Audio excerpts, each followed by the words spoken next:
greatly endorse a decision by congressional leaders, in particular Republicans, to take this approach. But why consider reprising a plan that's already been rejected? Well, no, that's not how this works, though. I mean, you put forward, first of all, I'm not getting into the specifics about what's going to be in the budget, but that's, there is no other alternative here than a balanced approach to bipartisan deficit reduction. Obviously, the specifics of how that were to work, if Congress, in its wisdom, were to take it up and Republican leaders were to allow it to proceed, then, the details would be negotiated. But balance is essential so that no sector of American society has to bear the burden by itself or unduly of reducing our deficit and getting our fiscal house in order for the long term. So that's the approach that has to be taken. Hopefully it will be taken. And Jay, going back to the insourcing event quickly, the president announced that he plans to put forward new tax proposals to reward companies that choose to invest or bring back jobs to the United States. Can you talk a little bit about what those proposals might look like, and will they be a part of the budget? Well, again, I don't want to get ahead of anything we might be announcing in the future. I think that what the president was expressing is his overall goal and intention of doing what he can to make sure this trend continues and to strengthen it, to bring, to make it even more worthwhile for companies to invest in the United States and to hire here in the United States and build our economy and build jobs. But there are some fascinating facts about what's happening out there and the assessments that are being made by companies about not just the labor costs, but the overall cost and efficiency comparisons that are being made about whether or not to locate a factory, if you will, overseas in China or somewhere else versus locating it here in the United States. And increasingly, businesses are making the judgment that these are clear-eyed, bottom-line-minded businessmen and businesswomen who are making the judgment that it is a good time to locate those factories and jobs here in the United States. And that's a good thing, and it's a trend the president wants to strengthen and encourage. Mike. And then Paula, I'm sorry, you had it up. So I'll go Mike, Paula, then I'll get out of here. I just want to get back to the DOJ memo, and in it, it acknowledged that this was a novel area and that it possibly could lead to some litigation. And one of the reasons for the appointment that was given by the White House was that there was concern that without a director in place, the Bureau would never be able to exercise all of its authorities. But why aren't you concerned that this threat of litigation might not hamper all of its efforts if they end up in court?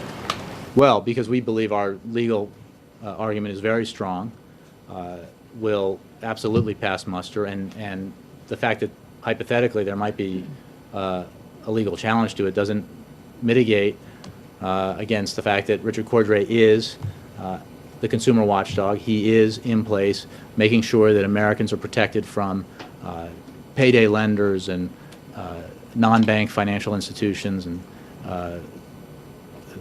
student loan brokers and others from the abuses that they were not protected against prior to him being installed by the president and recess appointed by the president. So the absolute necessity of doing this remains as clear today as it was when he did it and prior to him doing it. And I think that the American people, by and large, in fact overwhelmingly, support the existence of somebody here in Washington looking out for them, making sure that the institutions that have very well-paid lobbyists, armies of them here looking out for their interests, have somebody else to deal with here in Washington looking out for the interests of regular Americans in their financial dealings.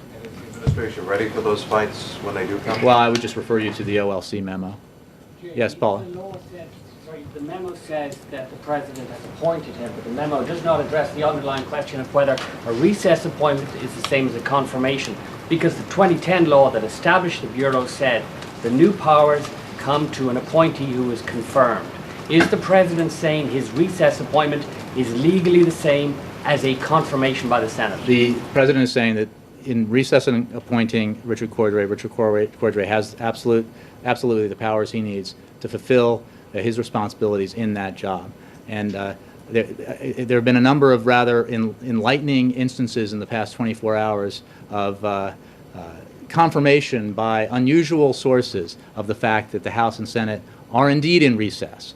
In the very press release put out by a Republican Congresswoman arguing against the recess appointment, she acknowledged that the Senate was in recess.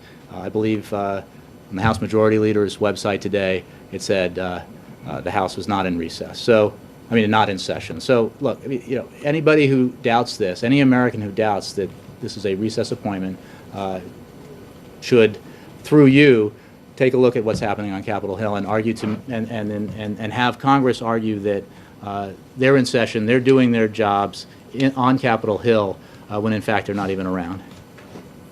Paula. The insourcing tax proposals, is it possible that this could be coming out as part of the overall corporate tax reform? I want you to repeat that so I make sure I get it right. Say that again. The insourcing proposals that are to be coming out, is it possible that they may be coming out as part of the overall reform of the corporate tax system? I have no announcements to make about that kind of issue. Urge you to stay very focused on what we're doing here.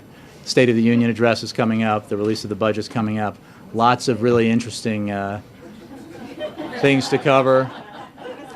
What is the State of the Union? Well, we're getting stronger. Is that the wording that's in the draft? No.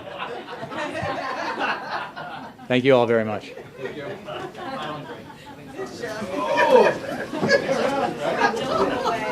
Okay, the smart ass. You're gonna find You? it insufficient. Hey. I'd like to know. Ballard? Yeah, I do.